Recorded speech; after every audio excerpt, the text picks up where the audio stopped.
똑바르게 붙여줬으면 이 작업을 한 2번만 하면 되었을 것이 3번, 4번 면이 고르게 나올 때까지 반복을 합니다. 이러한 이유 때문에 개업식 날 벽에 구멍이 나는 경우도 실제로 봤습니다. 비용은 크게 더 들어가지 않지만 신경을 써주는 것만으로 퀄리티를 높일 수 있는 방법이라는 뜻입니다. 믿을 만한 업체를 선정한 다음 해야 할 것 2번째 시간입니다.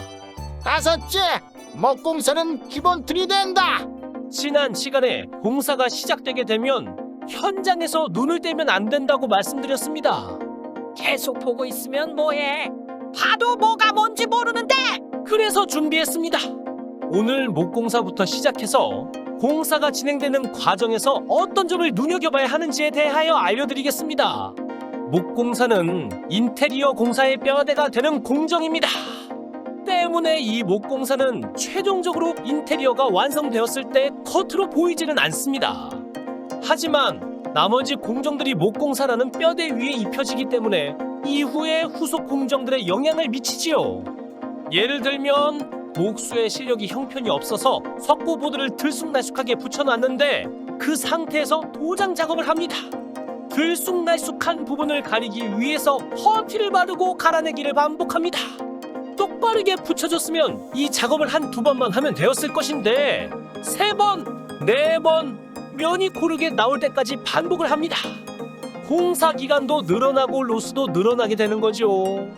그리고 목공사가 제대로 되지 않아서 내구성을 확보하지 못하면 전체 인테리어의 내구성도 떨어지게 됩니다. 후속 공정을 아무리 잘해봐야 뼈대가 부러져 버리면 아무 소용이 없기 때문입니다. 그렇다면 어떻게 목공사가 진행되는지 알기 위해서 우선 목자재에 대해서 알아보도록 하겠습니다. 통상적으로 많이 사용하는 자재 위주로 빠르게 알려드리겠습니다.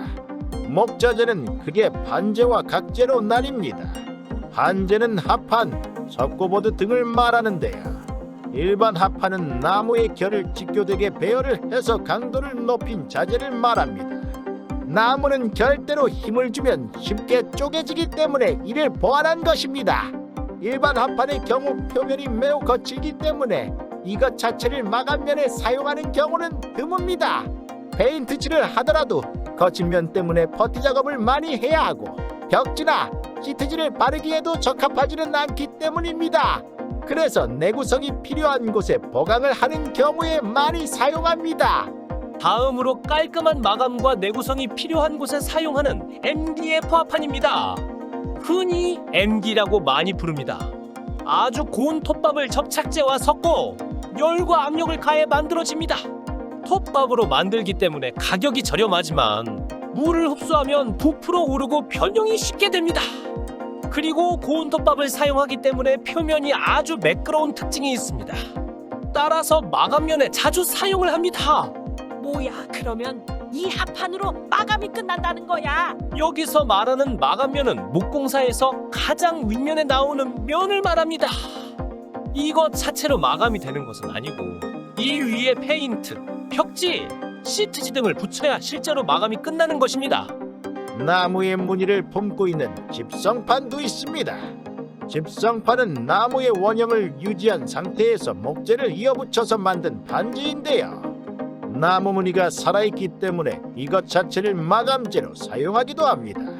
나무의 원형이 살아있기 때문에 가격대가 비쌉니다. 그리고 마감면에 가장 많이 사용하는 석고보드가 있습니다. 석고보드는 평평한 면을 만들고자 할 때 많이 사용을 하는데요. 내부에는 석고가 들어있고 겉면은 종이로 감싸져 있습니다. 용도에 따라서 일반 석고, 방수석고, 방화석고, 자음석고 등이 있습니다. 그 다음은 각재입니다. 각재는 흔히 강목, 다루기 등으로 많이들 부릅니다. 인테리어 현장에서 많이 쓰는 각재는 한 치각, 두 치각이 있는데요. 한 치각은 30mm 곱하기 30mm인 각재를 말하고 두 치각은 30mm 곱하기 60mm인 각재를 말합니다.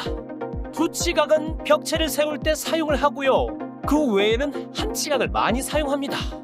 각재는 나무의 종류에 따라서도 여러 종류로 나뉘는데요. 인테리어에 많이 사용하는 종류는 미국산 소나무인 미송, 러시아산 소나무인 소송, 라왕 나무 등이 있습니다.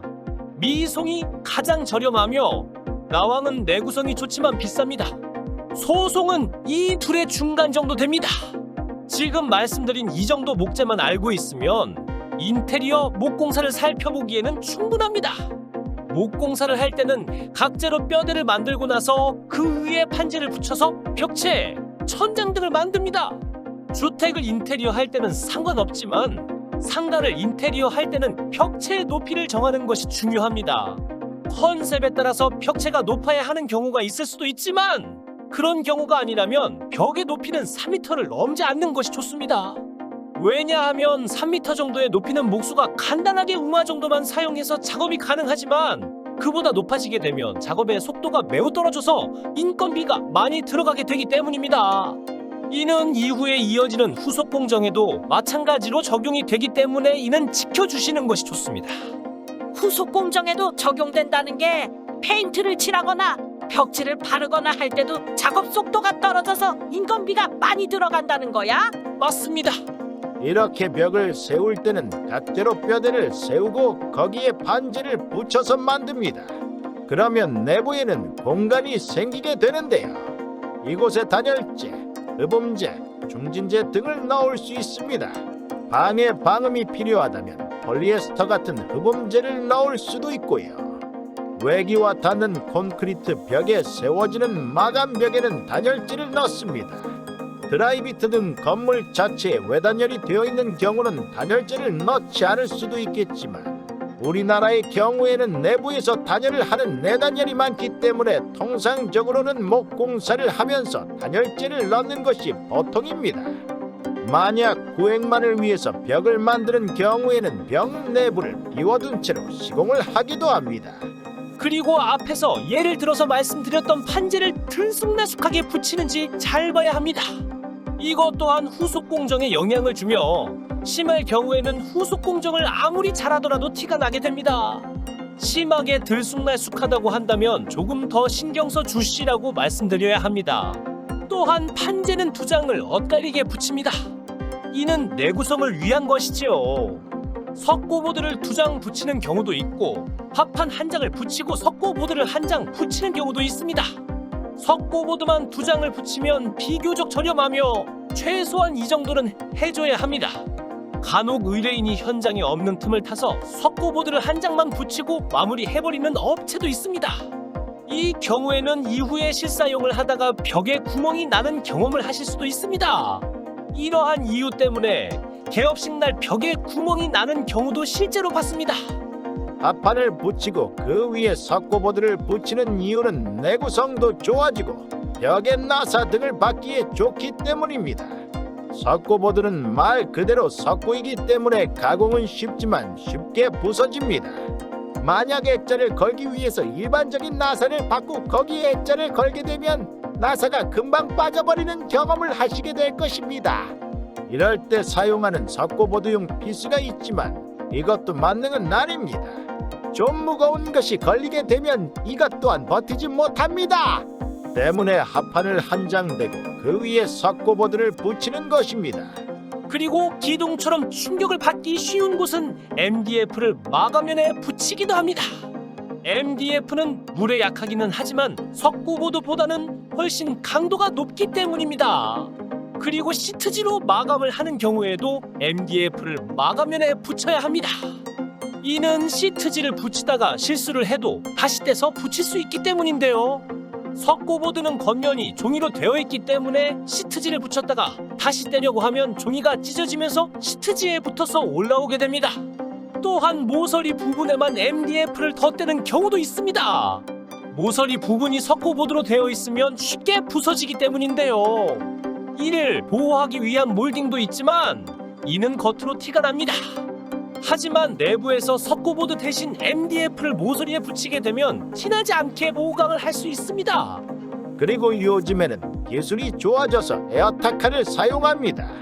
종처럼 쏘기만 하면 못이 박히는 공구를 말하는데요.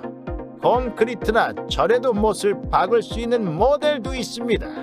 하지만 이것들은 못이기 때문에 빗을 박는 것보다는 내구성이 약합니다. 따라서 내구성을 요하는 곳에는 빗을 박는 것이 더 좋습니다.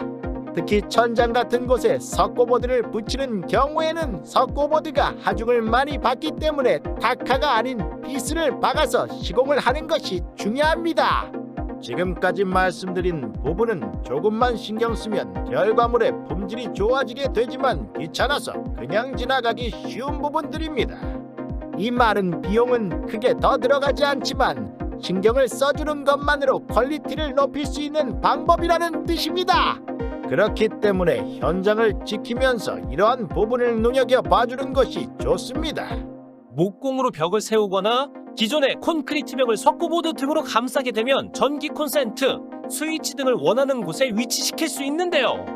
다음 시간에는 원하는 곳에 콘센트를 위치시키기 위해서는 어떻게 해야 하는지, 전기공사 시 어떤 점을 눈여겨보아야 하는지에 대하여 알아보도록 하겠습니다. 감사합니다. 내용이 유익하셨다면 구독, 좋아요, 알림 설정 부탁드려요. 부탁드려요.